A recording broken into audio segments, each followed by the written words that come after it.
नमस्कार, मी धीरज परब, मनसे जिल्हाध्यक्ष सिंधुदुर्ग. उद्या 12 तारीखला आम्ही एक MRF कंपनीमधल्या भरती संदर्भात जाहिरात प्रसिद्ध केलेली आणि ती आज काही अपरिहार्य कारणामुळे आम्हाला रद्द करावी लागते. त्याच्या मागचं कारण असं आहे की दिनांक 9 सप्टेंबर 2025 रोजी मला आउटसोर्सिंगच्या कंपनीकडून मेल आलेला. त्याच्यामध्ये ह्या सर्व गोष्टींचे उल्लेख आहे की ह्या ठिकाणी ही भरती घ्या आणि अशा पद्धतीचं तुम्ही मॅनेजमेंट करा आणि त्यासाठी Dheeraj Parab, president of Sindhudurg MNS, त्याला ते ॲड्रेस केलेलं आहे मेल आणि लोकेशन पण दिलेलं आपलं कुठेही भरती होणार वगैरे वगैरे. ह्या सर्व भरती प्रक्रिया आम्ही पूर्णपणे विनामूल्य आयोजित केलेल्या होत्या. कुठल्याही पद्धतीतले कोणाकडून त्यामध्ये आर्थिक व्यवहार नव्हते. परंतु गोव्यामध्ये काही अपोजिशन लिडर्सनी काल आणि आजच्या दिवसामध्ये मोठ्या प्रमाणावर ह्या भरतीला आक्षेप घेतला. त्याच्यामध्ये विजय सरदेसाई म्हणून अपोजिशनचे लीडर आहेत गोव्यामध्ये, त्यांनी पण ह्या गोष्टीला मोठ्या प्रमाणात ऑब्जेक्शन घेतलेलं आहे.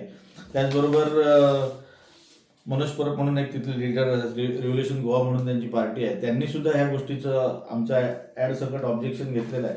त्यांचं असं म्हणणं आहे की आमच्या राज्यातल्या नोकऱ्या ह्या परराज्यातल्या लोकांना मिळू नयेत किंवा त्यांना देऊ नये आणि त्या विषयासाठी त्यांनी मुख्यमंत्र्यांना ह्या गोष्टीचा दोषी मानलं आणि पूर्णपणे या गोष्टीला प्रक्रियेला आक्षेप घेतला की आमच्या राज्यातल्या नोकऱ्या त्या ठिकाणी असाव्यात. त्याच्यानंतर त्या ठिकाणी उद्या भरती आहे, परंतु आज दिनांक 11/9/2025 रोजी तिथल्या MRF कंपनी एक पत्र जारी केलं आहे दुपारी. त्याच्यामध्ये त्यांनी असं म्हटलेलं आहे की जी उद्याची कुडाळ येथे होणारी जी भरती होती ती भरती चुकीची आहे. परंतु ते चुकीचे आहे म्हणत असतानाच उद्याच्याच तारखेला म्हणजेच 12/9/2025 रोजी हीच भरती ते गोव्यात आहेत असं सांगतायत. म्हणजे ही भरती आणि ह्या जागा ह्या निश्चित स्वरूपात त्या ठिकाणी आहेत हे या ठिकाणून सिद्ध होतं. परंतु या राजकीय संपूर्ण घडामोडींमुळे आज आमच्या ह्या सर्व मेहनतीला खोडा बसतो आहे आणि आज आम्हाला रद्द करावी लागते. त्याबाबत त्यांचा अधिकृत मेल मला आत्ता आला. 11 सप्टेंबर 2005 6:45 त्यांनी मेल केला. त्यामध्ये ते म्हणतायत की आपण अशी 12/9/2025 रोजी आपली शेड्यूल होती ती बॅरिस्टर नाथपै संस्था कुडाळ येथे जी भरती प्रक्रिया होती ती काही कारणामुळे आम्ही रद्द करत आहोत. त्यामध्ये इंटरनल टेक्निकल इश्यूज असं त्यांनी हे दिलेलं आहे आणि इंटरव्ह्यू आणि आज ह्या भरती प्रक्रिया आपण थांबवतोय असं त्यांनी म्हटलेलं आहे.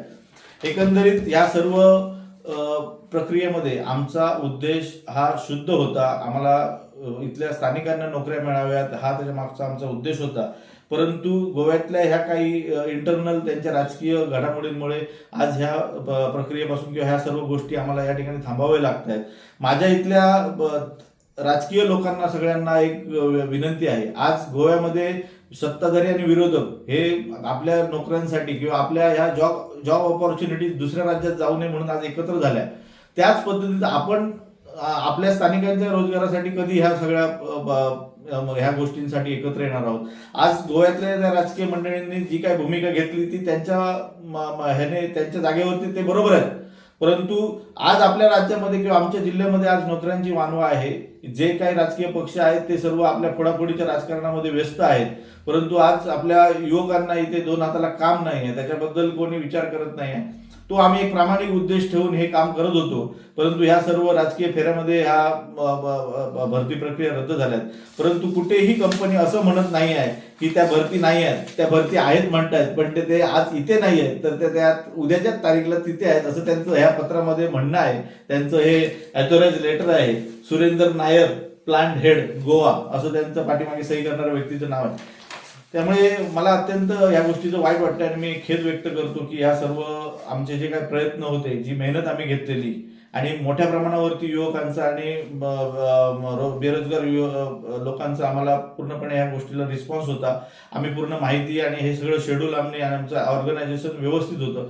परंतु ह्या सगळ्या गोष्टींमुळे आम्हाला हे काही कारणामुळे रद्द करतो. मी ह्याबाबत दिलगिरी व्यक्त करतो आणि खेद व्यक्त करतो.